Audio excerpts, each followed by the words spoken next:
موجودہ مہنگائی میں بہت سے انسانوں کو مالی مشکلات کا سامنا ہوتا ہے۔ روزگار کاروبار ایسا نہیں ہوتا جس سے ان کے خرچے پورے ہوں۔ مالی مشکلات کا ان کو سامنا کرنا ہوتا ہے۔ کچھ لوگوں کو اپنے ذاتی گھر کی طلب ہوتی ہے، کرائے کے مکان میں رہتے ہیں۔ کچھ لوگوں کو شریک حیات کی ضرورت ہوتی ہے، اچھے رشتے کی طلب ہوتی ہے۔ یہ تین بڑے مسائل ہمارے معاشرے میں بہت سے لوگوں کو یہ مسائل درپیش ہوتے ہیں۔ سامعین عزیز وقار، قرآن مجید میں ایک ایسی آیت موجود ہے کہ جس میں اللہ کے عظیم الشان نبی حضرت موسیٰ علیہ نبینا علیہ الصلاۃ والسلام کو ایک وقت میں ان تین مسائل کا سامنا کرنا پڑا تھا۔ آپ حالت سفر میں تھے، اپنا گھر بھی نہیں تھا، کاروبار روزگار ذریعے روزگار بھی اس وقت نہیں تھا، اور اس وقت ان کی شریک حیات بھی نہیں تھی۔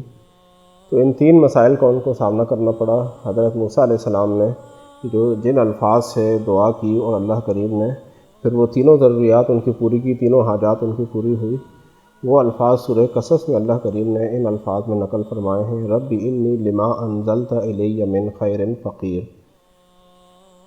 یہ وہ عظیم الفاظ ہیں جو اللہ کے نبی کی مبارک زبان سے نکلے اور اللہ کریم نے ان کی وہ تینوں حاجات پوری فرمائی۔ حضرت شعیب علیہ السلام کی بیٹی، اللہ کے نبی کی بیٹی ان کے نکاح میں آئی، ان کو ذریعہ روزگار میسر آیا اور اپنا گھر بھی ملا۔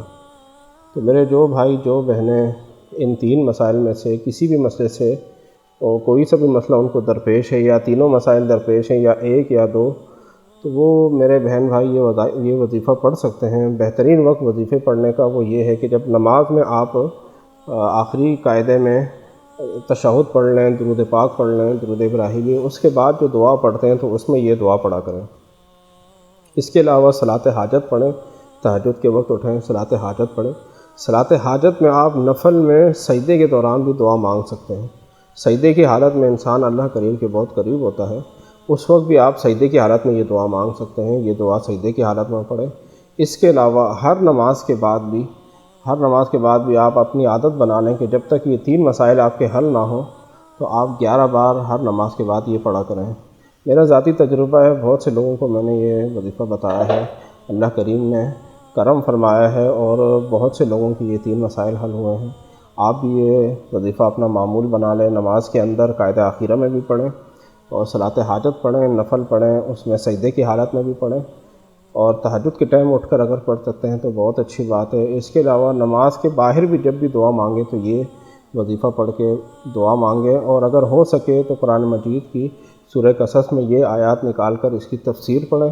حضرت موسیٰ علیہ السلام کے وہ حالات اور جس حالات میں انہوں نے یہ دعا مانگی تھی، دعا کے وقت آپ اپنے آپ پر بھی ساری وہی کیفیات، وہی عاجزی ان کی ساری لا کر یہ الفاظ، وہ سارے حالات پیش نظر رکھ کر اپنے حالات اللہ کریم کے سامنے پیش کریں اور عاجزی سے دعا کریں تو انشاءاللہ العزیز آپ کے مسائل بھی حل ہوں گے۔